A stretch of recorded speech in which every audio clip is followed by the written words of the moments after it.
So, I heard you like short, easy to understand and straight to the point guides. Here's everything you need to know about level 50 tier 2 dungeon called Tortured Chamber of Screams. If you prefer the written version of this guide, link will be in the description and pinned comment. When you spawn, let the tank take charge and aggro everything in the first room, while everyone else is focusing on clearing 3 brainwash guards. These 3 mobs are tricky as they charge into a random player, and if you're in their path and they hit a wall, you get wiped. After clearing 3 of them, the first mini-boss is the Axeman.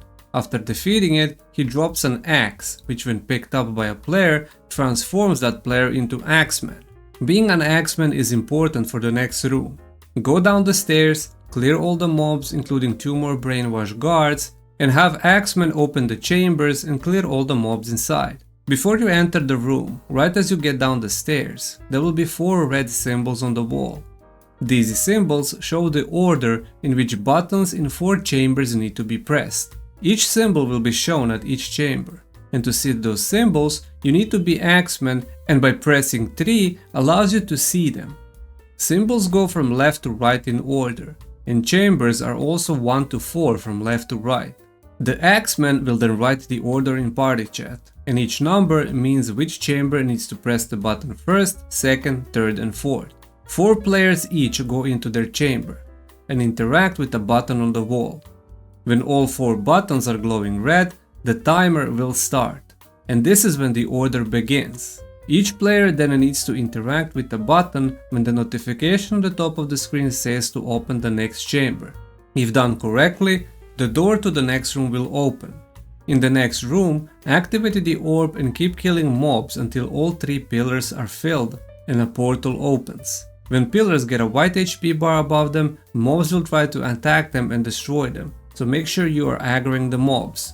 The mini-boss has few patterns, but it always shows where the safe zones are, and if you die you can respawn and run back in. Green means safe, red means damage is coming. When you enter the boss room, you will notice 5 blood vials in the back. This is important for the mechanic. The fight always starts with the dodge roll fury attack, followed by several normal patterns targeting the tank.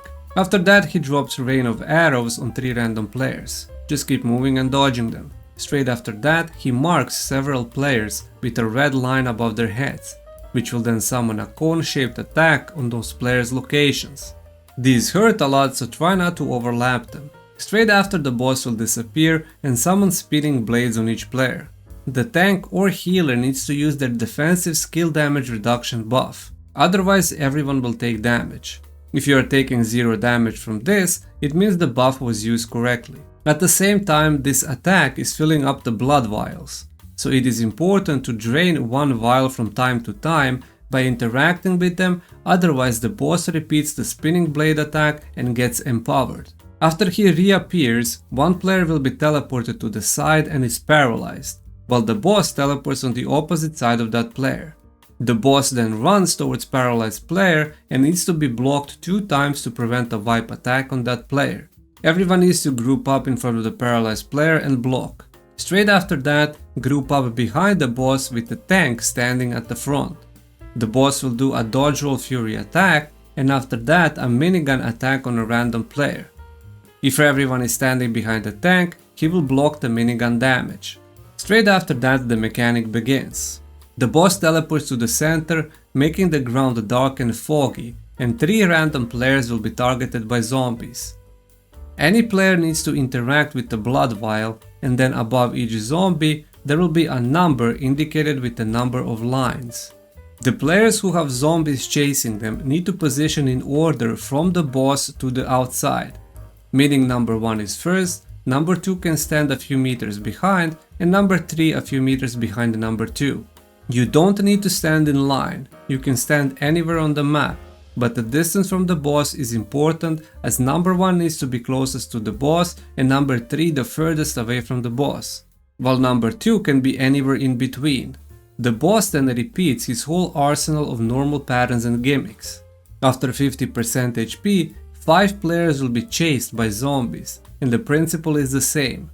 Interact with the blood vial so numbers will appear, stand in the correct order away from the boss from 1 to 5. The best way is to mark 5 pings on the ground and you can stand on those pings if you are unsure of the distance. Repeat everything until the boss is dead.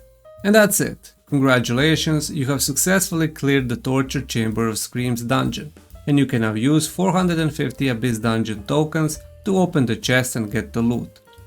Since I helped you learn the dungeon and get the loot, feel free to help me by subscribing and interacting with this video by leaving a like and comment. If you are interested in learning another dungeon, click the video appearing on your screen.